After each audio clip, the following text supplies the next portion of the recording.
अस्सलाम वालेकुम दोस्तों, एडवोकेट काशिफ जुबेरी। दोस्तों, देश के दो राज्यों से निकल कर आ रही है एक ऐसी खबर जिसने पूरे देश को झकझोर के रख दिया है। एक ऐसी खबर जो कि ताज़ा उदाहरण है हिंदुस्तान में मुसलमानों पर बढ़ते हुए अत्याचार। जी हाँ, मैं बात कर रहा हूँ हरियाणा और महाराष्ट्र से निकल कर आ रही दिल दिला देने वाली खबरों की। मैं बात कर रहा हूँ उन दो राज्यों की जिनके अंदर लोकसभा 2024 के चुनावों के अंदर इंडिया गठबंधन बेहद मजबूत स्थिति में रहा। और मैं बात कर रहा हूं उन दो राज्यों की जहां पर हालिया भाजपा सरकार मौजूद है। उन दो राज्यों के अंदर मुसलमानों पर किस तरह अत्याचार हुआ और उस देश के प्रधानमंत्री नरेंद्र मोदी भी चुप हैं, देश के विपक्ष के नेता राहुल गांधी भी चुप हैं, इंडिया गठबंधन भी चुप है और सरकारें भी चुप है मुसलमानों पर गोमांस के शक पर हुए हमलों को लेकर। अगर मैं बात करूं महाराष्ट्र की, तो महाराष्ट्र के अंदर एक व्यक्ति जिनका उम्र 72 साल के उस बुजुर्ग की सिर्फ ट्रेन के अंदर कुछ धर्म के नाम पर डराने वाले आतंकियों ने सिर्फ इसलिए मारपीट कर दी क्योंकि उनको शक था कि उनके पास उनके बोरे के अंदर गोमांस है। जब हाजी अशरफ हुसैन अपनी बेटी के यहाँ जाने के लिए एक स्टेशन से दूसरे स्टेशन पर रवाना हुए, उनके साथ कुछ धर्म के नाम पर डराने वाले आतंकियों ने इसलिए मारपीट कर दी क्योंकि उनको शक था कि अशरफ हुसैन के बोरे के अंदर गोमांस है।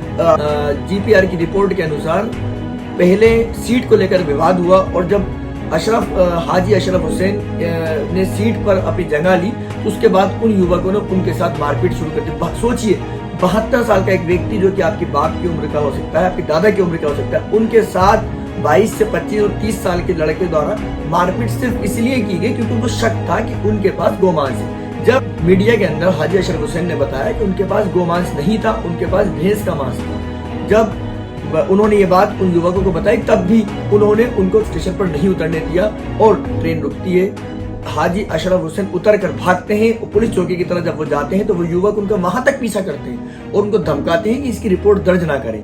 उसके बाद वो वहां से चले जाते हैं, लेकिन जैसे ही मामला सोशल मीडिया पर आता है तो हाजी अशरफ हुसैन इस मामले की रिपोर्ट दर्ज कराते हैं और रिपोर्ट दर्ज करने के बाद पुलिस हरकत में आती है और उन युवकों को गिरफ्तार करती है। पुलिस के अनुसार महाराष्ट्र मामले के अंदर एफआईआर दर्ज कर ली गई है। ये एफआईआर DNS 189, 190, 126, 191, 115(2), 324, 45, 351, 23, 352 के अंदर दर्ज कर ली गई है, जिसके बाद पुलिस कार्रवाई जारी है। वहीं दूसरे मामले के अंदर अगर हम बात करें, एक खबर हरियाणा से निकल कर आ रही है। वही हरियाणा जहाँ पर अभी लोकसभा चुनाव के अंदर बीजेपी को बुरी तरह शिकस्त खानी पड़ी और उसकी 10 लोकसभा सीटों के अंदर से 5 लोकसभा सीटें वो इंडिया गठबंधन जो कि मुस्लिम वोटों के जरिए ही सत्ता के बिल्कुल इतने करीब पहुंचा और जिसने इंडिया गठबंधन को एक मजबूत विपक्ष के तौर पर संसद में बिठाया। 5 इंडिया गठबंधन के पास सीटें हैं, 5 भाजपा के पास सीटें हैं। उस हरियाणा के अंदर एक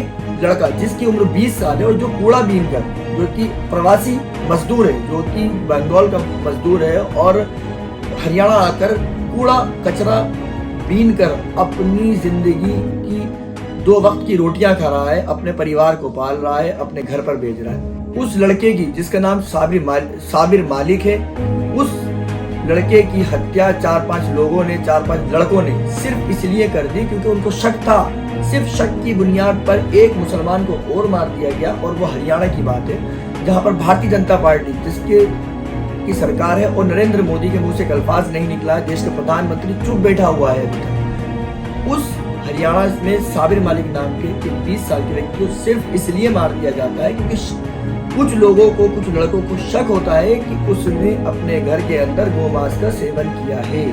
इस शक की बुनियाद पर वो उस व्यक्ति को, उस लड़के को सिर्फ झूठे बात कहकर, प्लास्टिक की बोतलें बेचने को कहकर एक जगह बुलाते हैं और वहां बुलाने के बाद उसके साथ मारपीट की जाती है। लेकिन वहीं के कुछ लोगों ने, जो शायद सज्जन लोग थे, जो लोग अच्छे लोग थे, उन्होंने वहां पर उसका विरोध किया और उन लड़कों से उस लड़के को छुड़ा दिया और उनकी मारपीट का विरोध किया और मना किया कि इस तरह की मारपीट नहीं की जानी चाहिए, कानून हाथ में नहीं लेना है।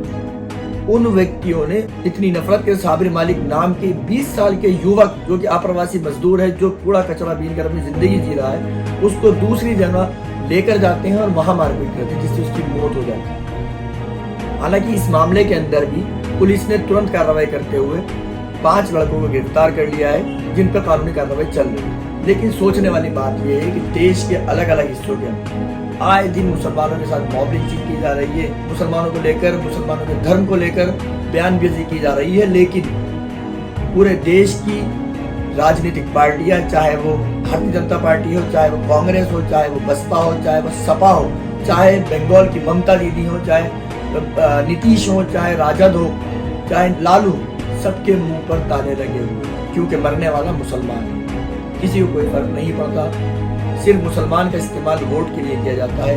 आने वाले 2024 के अंदर महाराष्ट्र और हरियाणा दोनों के अंदर चुनाव का सामना करना है। वहीं इंडिया गठबंधन इसलिए चुप है कि अगर मुसलमानों की ऊपर होते जुल्म के ऊपर वो बोलता है तो शायद हिंदू वोट उसका कट जाए। सोचने वाली बात यह है कि कब तक मुसलमान इसी तरह मरता रहेगा।